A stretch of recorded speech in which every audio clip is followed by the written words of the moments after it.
সবাইকে। আজকে আমি এখন একদম নতুন জামা টামা পরে চলে এসেছি পুজো করতে। সকাল সকাল তোমাদের সবাইকে জানাই দীপাবলির অনেক অনেক অনেক শুভেচ্ছা, ভালোবাসা, অভিনন্দন।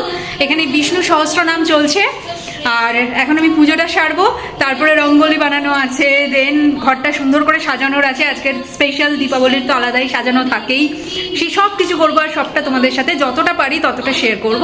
তাহলে আমার সাথে ভিডিও শেষ পর্যন্ত একদম সঙ্গে থেকো। তাহলে চলো। তো পুজোর জোগাড় করতে বসে প্রথমেই ফুলগুলোকে সাজিয়ে নেবো, আর তার জন্য আজকে পদ্ম ফুল দেবো মা লক্ষ্মী এবং গণেশ দাদা দুজনকেই। কারণ পদ্ম তো আমাদের জাতীয় ফুল এবং আমাদের পুজোতেও পদ্মের আলাদাই একটা ভূমিকা আছে। মোটামুটি সেটা লক্ষ্মী ঠাকুর হোক, কালী ঠাকুর, দুর্গা ঠাকুর অথবা গণেশ দাদা, যারই পুজো হোক না কেন পদ্ম ফুল সব পুজোতেই চলে। আর সব ঠাকুরেরই পদ্ম ফুল প্রায় খুবই প্রিয় ফুলের মধ্যে একটা। তো আমি সেই জন্য এখানে পদ্ম ফুলগুলোকে ফুটিয়ে নিচ্ছিলাম। আর আজকে না ছোটোবেলাটাকে খুব মিস করছিলাম। আমার কাছে দুর্গাপুজোর আনন্দের চেয়ে কালী পুজোর আনন্দ কিন্তু কোনো অংশেই কম ছিল না। যদিও কালী পুজোর দিনই ঠাকুর দেখতে বেরোনোর বাড়ি থেকে বারণ ছিল, কারণ কালী পুজোর দিন বাড়ি থেকে খুব একটা বেরোতে দিত না। আমরা তার পরের দিন বেরিয়ে কয়েকটা টুকটাক ঠাকুর দেখে আসতাম। দেখতেই পাচ্ছ এখানে থালার মধ্যে ফুল সাজিয়ে নেওয়া হয়ে গেছে। এখন ওপর থেকে গঙ্গা জল ছিটিয়ে দিলাম আর চন্দনের গুঁড়ো দিয়ে দিচ্ছি। কালী পুজোতে বাজি কেনার দায়িত্ব ছিল মামার। মামা চম্পাহাটি থেকে এক সপ্তাহ আগে আমাদের জন্য প্রচুর বাজি নিয়ে আসতো, আর সেই বাজিগুলো এক সপ্তাহ ধরে চলতো রোদ্দুরে শুকোতে দেবার পালা। রোদ্দুরে শুকোতে দিলে নাকি বাজিগুলো কালী পুজোর দিন খুব ভালোভাবে ফাটবে। তো মোটামুটি 14 প্রদীপের দিনকে আমরা 2-4টে ফুলঝুরি রংমশাল টুকটাক ফাটালেও কালী পুজোর সন্ধেবেলা থেকে একটা বিশাল পর্ব চলতো বাজি ফাটানোর। পরবর্তীকালে যখন আরেকটু বড় হলাম, মানে এই 7-8-এ পড়ি, তখন থেকে আমরা সব বাজি নিয়ে চলে যেতাম হচ্ছে মামনি দিদিদের বারান্দাতে। মামনি দিদিদের বারান্দাতে আমি, বোন, ভাই, বনি, মুনিয়া সবাই মিলে একটা বিশাল পর্ব চলতো বাজি ফাটানোর প্রায় 3-4 ঘন্টা ধরে। সেই মজা আজকে যখন তোমাদের সাথে মুখে বলছি, আমিও নিজে আরেকবার স্মৃতির পাতা উল্টে না সেই দিনগুলোকে রোমন্থন করে নিচ্ছি। ছোটোবেলায় অদ্ভুত তাড়া ছিল বড় হবার, আর আজকে বড় হওয়ার পর বুঝতে পারি যে ছোটোবেলাটা কত সুন্দর ছিল, কত রঙিন ছিল। কালী পুজো রাত্রে আমার মামার বাড়িতেই দীপান্বিতা লক্ষ্মী পুজোর চল থাকলেও আমার মা বাড়িতে লক্ষ্মী গণেশের এই দিনকে পুজো করতো। তো সেই সব মিলিয়ে আমাদের কাছে কালী পুজোর দিন একটা অদ্ভুত আনন্দের দিন ছিল। আর বাজি ফাটানোতে আমি বরাবরই প্রচণ্ড ভয় পেতাম। আমার বোনের হাতে একবার রং মশাল ফেটে যায় জানো তো, তারপর থেকে তো রং মশাল ধরতে আমার অসম্ভব ভয় করতো। কিন্তু সবচেয়ে অদ্ভুত বিষয়, যার হাতে রং মশাল ফেটেছে সে কিন্তু তারপরেও রং মশাল ফাটাতো, তার ভয় লাগতো না। চিরকালে আমার বোন আমার চেয়ে একটু বেশি সাহসী, আর ও আমার অনেক বড় একটা শক্তির জায়গাও।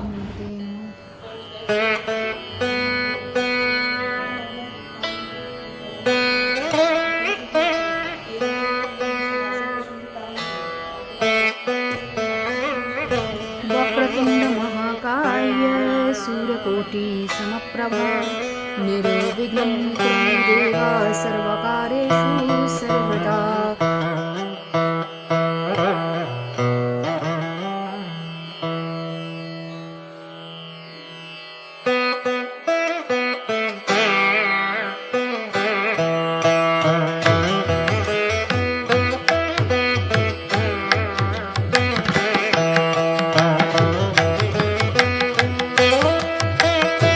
যেহেতু কালী পুজো বা দীপান্বিতা লক্ষ্মী পুজো দুটোই সন্ধ্যের দিকে হয়, তাই আমি আজকে একটু বেলা করেই পুজো করেছি। এখন বাজে 4টে, পুজো হয়ে গেছে আর আমি এখন রঙ্গোলি দিতে বসেছি। এই রঙ্গোলি ব্যাপারটার সাথে কিন্তু আমি বিয়ের আগে একদমই পরিচিত ছিলাম না।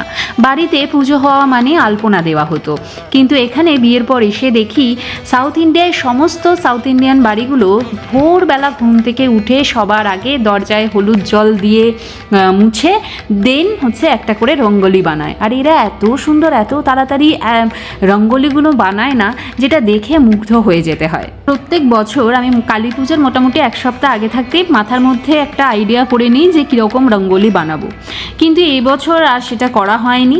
কারণ এবছর না, মনটা এত খারাপ ছিল। অভিজিতের ছুটি 22 তারিখে, কারণ দিওয়ালি হিসেবে ছুটিটা 22 তারিখে হচ্ছে, তো কালী পুজোর দিনটা আমাকে একাই কাটাতে হবে, যার জন্য না মনটা খুব খারাপ লাগছিল। তো তবে এই উর্লিটা, ব্রাশ উর্লি কিনেছিলাম, একটা ফ্লাওয়ার পট কিনেছি, যেগুলো তোমাদেরকে তোমাদেরকে আগেই দেখিয়েছি। তো সেইগুলো হিসেবে সাজিয়ে নেবার কথাটা তো মাথায় ছিল, কিন্তু রঙ্গোলিটা মাথা থেকে একদম বেরিয়ে গিয়েছিল। তাই ঝটপট এই লাস্ট মোমেন্টে একটা কিছু ডিজাইন বানিয়ে নিয়েছি। জানি না কতটা ভালো হয়েছে, কিন্তু আমার প্রিভিয়াস ইয়ারের রঙ্গোলিগুলো সত্যি সত্যি অসাধারণ হয়েছিল। নেক্সট আমি দোলের দিনকে রঙ্গোলি দেবো, তখন আগে থাকতে ভেবে নেবো, যার ফলে ডিজাইন করতে খুব একটা অসুবিধা হবে না।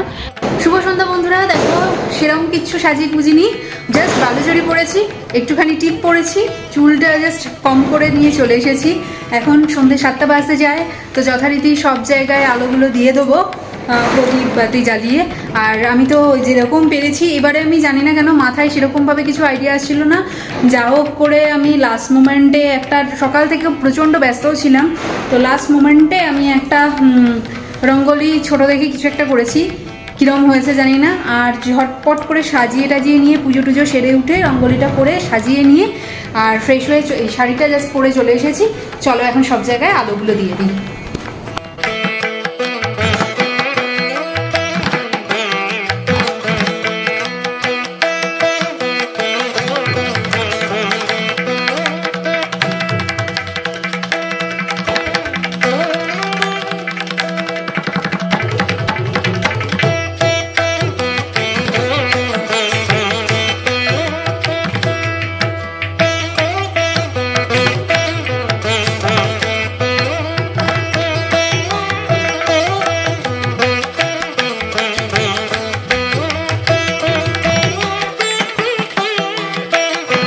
এই বছরটাই এমন না, প্রত্যেক বছর তোমরা তো জানোই যে আমাদের ভাইফোঁটার একটা বিশাল আনন্দ অনুষ্ঠান পর্ব চলে, কিন্তু এই বছর তো সেই পর্বটাও কিছু প্ল্যান করা হয়নি, যার ফলে না সব মিলিয়ে আমার এবছরের কালী পুজোটা একটু কীরকম মানে বোরিং টাইপের কেটেছে, যেটা আমি একদমই মেনে নিতে পারছি না। আর যাই হোক, সাজানো প্রায় হয়ে গিয়েছে, তোমরা অবশ্যই আমাকে জানিও যে সাজানোটা কেমন হয়েছে। হয়তো অনেক ভুল ত্রুটি থেকে থাকবে, তবে এই বছরের একটা রিয়েলাইজেশন হচ্ছে, জীবন তো আমাদের খুব ছোট, সবসময় এই আনন্দ উৎসবগুলো যত বেশি করে উৎফুল্লতার সাথে সবাই মিলে আনন্দ করে মজা করে কাটানো যায় ততই ভালো। কারণ আমরা সত্যিই জানি না যে নেক্সট দিন নেক্সট মুহূর্তে আমাদের জন্য কি অপেক্ষা করছে, তাই প্রতিটি মুহূর্ত না প্রাণ ভরে বাঁচা উচিত।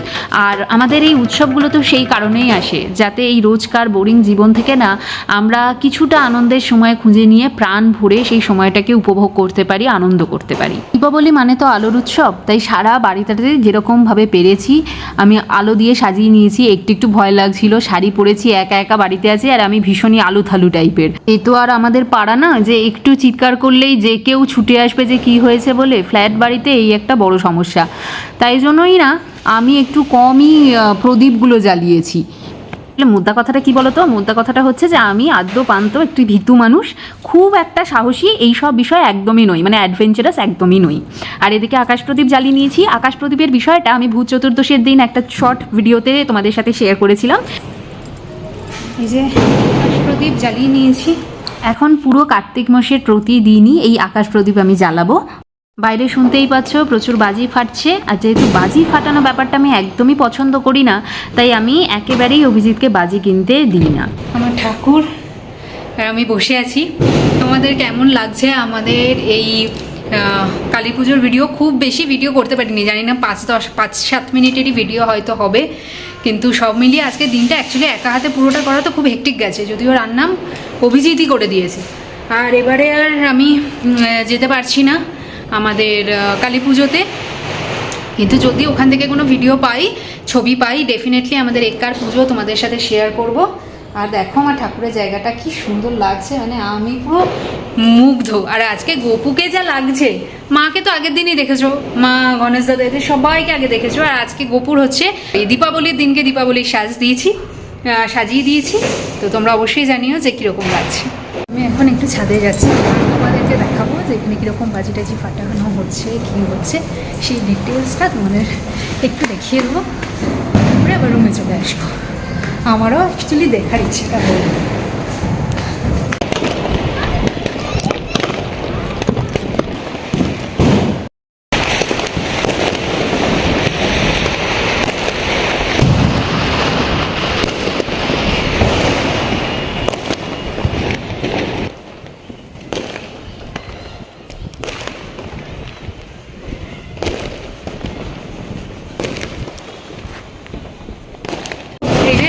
দেখা হয়ে গেল বাজি ফাটানো, এবার রুমে যাই। চলো রুমে। দিন বাড়িতে বলতো যে চুল খুলে বাইরে বেরোতে নেই, তো আমি এই চুলটা খুলে বেরোয়নি, ওই জন্য বেঁধে নিয়েছি। আর এদিকে চলে এসেছি রুমে। রুমটা কেন খালি রাখবো, বসবো, টিভি দেখবো, তারপরে খাবো। পনির আর পরাঠা আছে, সেটা খাবো। আর অভিজিতেরও কাজ হয়ে গেলে দুজনে মিলে একসাথে কিছুটা সময় স্পেন্ড করব। আর জানি না তখন আর ভিডিও করা হবে কি না, আমি চেষ্টা করব ভিডিও করতে। তো চলো কিছুক্ষণ পরে ফিরে আসছি। চলে এসেছি ডিনার টেবিলে, পনিরের তরকারি আলু কপি দিয়ে, আর তার সাথে আছে পরাঠা। আর দেখো কি সুন্দর সাজিয়েছি আমি আমার ডাইনিং টেবিলটাকে। জানি না কীরকম লাগছে, তোমরা অবশ্যই জানিও কিন্তু।